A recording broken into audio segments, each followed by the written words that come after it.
విజయ్ దళపతి గారి హీరోగా నటించిన 'జననాయకన్' మూవీకి సంబంధించి ట్రైలర్ అయితే రిలీజ్ చేశారు. ఈ ట్రైలర్ ఎలా ఉంది ఏంటని ఈ రివ్యూలో మనం మాట్లాడుకుందాం. ఓవరాల్‌గా ట్రైలర్ చూసిన ఎవరికైనా వచ్చే ఒకే ఒక్క డౌట్ అదేమిటంటే ఈ మూవీ 'భగవత్ కేసరి' మూవీని మట్టికి మక్కి దించి తీసిన ఫీలింగ్ అయితే కలిగిద్దనమాట.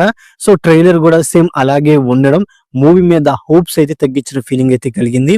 అయినప్పటికీ ఇందులో విజయ్ దళపతి గారు ఉండడం, మమతా బైజు, పూజా హెగ్డే, ప్రియమణి గారు, సునీల్ గారు అండ్ అలాగే ప్రకాష్ రాజ్ గారు, సో ఇలాంటి మెయిన్ యాక్టర్స్ పెట్టారు. అండ్ అలాగే విలన్ గా బాబీ డియోల్ గారిని చాలా బాగా ప్రెజెంట్ చేశారు.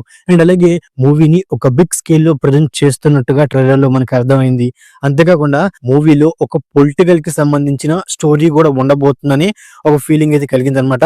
సో ఓవరాల్ గా ట్రైలర్ పరంగా చెప్పుకోవాల్సి వస్తే, సో మరి భగవత్ కేసరి మూవీని కాపీ చేసినప్పటికీ బట్ అందులో కూడా కొన్ని చేంజెస్ చేసి తమిళ్ నేటివిటీకి తగ్గట్టుగా ఆ మూవీని తీశారన్నమాట. మరి ఈ మూవీ సంక్రాంతికి ఎంతవరకు ఎంగేజ్ చేసిద్ది అనేది చూడాలన్నమాట. మీరు గనక ట్రైలర్ చూస్తే మీకు ఎలా అనిపించింది అనేది కమెంట్ బాక్స్ లో కమెంట్ చేయండి. ఓవరాల్ గా వీడియోని ఇస్తే లైక్, అలాగే మన ఛానల్ ని సబ్స్క్రైబ్ చేసుకోండి. Okay, thank you all.